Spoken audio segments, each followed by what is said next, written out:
Well, to the UK now, where Brexit has taken an ugly turn in Westminster. Conservative MP Anna Soubry faced chants from protesters calling her a liar and a Nazi as she was giving a television interview. In response, more than 50 MPs have called on the Metropolitan Police to improve its response to abusive protesters.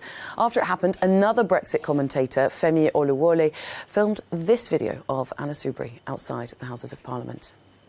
You lost the people's vote. Anna, you're a fascist. Anna, fascist. Anna Soubry, you're a fascist. You just show that there are children. You're a fascist. Anna, why do you call us EDL without any proof? We're not EDL, Anna. Two police. Anna, you're full of lies, aren't you, Anna? You're a fascist. Anna, you're full of lies. Yeah, I'm good. Well, a prominent journalist, Owen Jones, says he faced a similar experience. He posted this video online. Have some roast gammon. Ooh, angry, aren't they? A tampon. Well, let's get more on all of that with our UK correspondent Vincent McAviney, who's in London for us. Good morning to you, Vincent.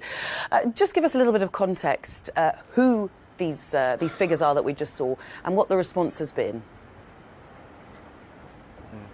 Good morning, Belle. Well, just to tell you where I am, this is the green outside of Parliament, and it actually belongs to the Houses of Parliament. So this is parliamentary land. It's protected. Journalists like myself, you'll see me here most days. We can broadcast from here, and it's meant to be a site where people can't come onto.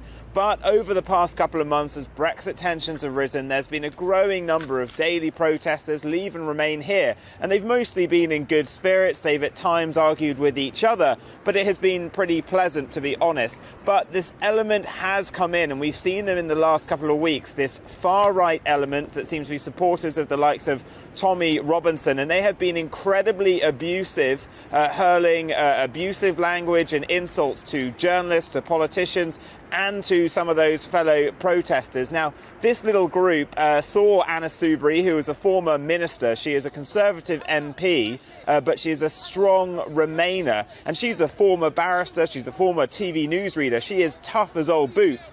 But as you saw in that clip there, it got incredibly ugly for her. She was being abused constantly while she was on air with the BBC, and then just trying to get back into the House of Commons, she was surrounded and harassed like that. Owen Jones as well, the political commentator, he had the same experience. I've seen him have that abuse down here before from this same group of about 7 or 8 individuals who live broadcast themselves as they're doing this. And we have asked the police previously, well, why aren't you stepping in? Why aren't you doing more? And they've been a bit too hands-off with this, many people feel. And the Speaker of the House, John Bercow, he has said that the police need to be more active. And as you mentioned, some 50 MPs now asking why the police aren't doing more to step in and make sure that calm and peaceful protest continues here as it should do, but not this sort of thuggery that we've seen.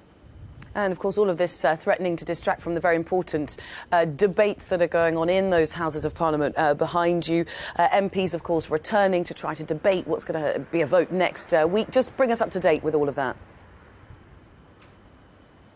That's right. Well, the debate is set to start tomorrow, and in anticipation of that, Theresa May had about half of her whole collection of MPs into number 10 Downing Street last night for a drinks reception. She'll have the other half of them there tomorrow night, and she's also meeting with some of the 200 MPs who wrote to her yesterday saying that they will not allow her to move towards no-deal Brexit if her withdrawal agreement doesn't get through the House of Commons next week. That is still expected to fail in the House of Commons because nothing really has shifted. And a bit more bad news for the Prime Minister this morning. A business group called London First, whose board includes the bosses of Starbucks, Capita, Virgin, Deloitte, Legal & General, big businesses, and it has around 200 others in it. It's saying that it now will not support anymore the Prime Minister's withdrawal agreement, and it's calling for the Brexit process to be paused and for there to be cross-party cooperation on what happens next. So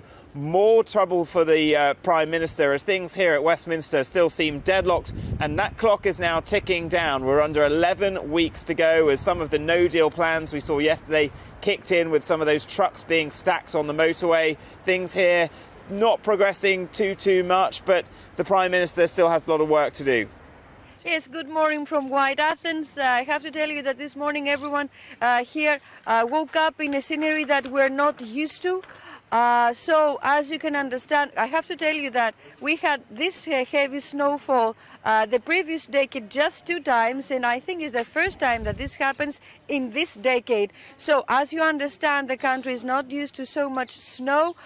So, we had serious disruptions since this morning. There were problems with the public transport in Athens. There was one metro line that was disrupted, that was cut into, but at this time, the problems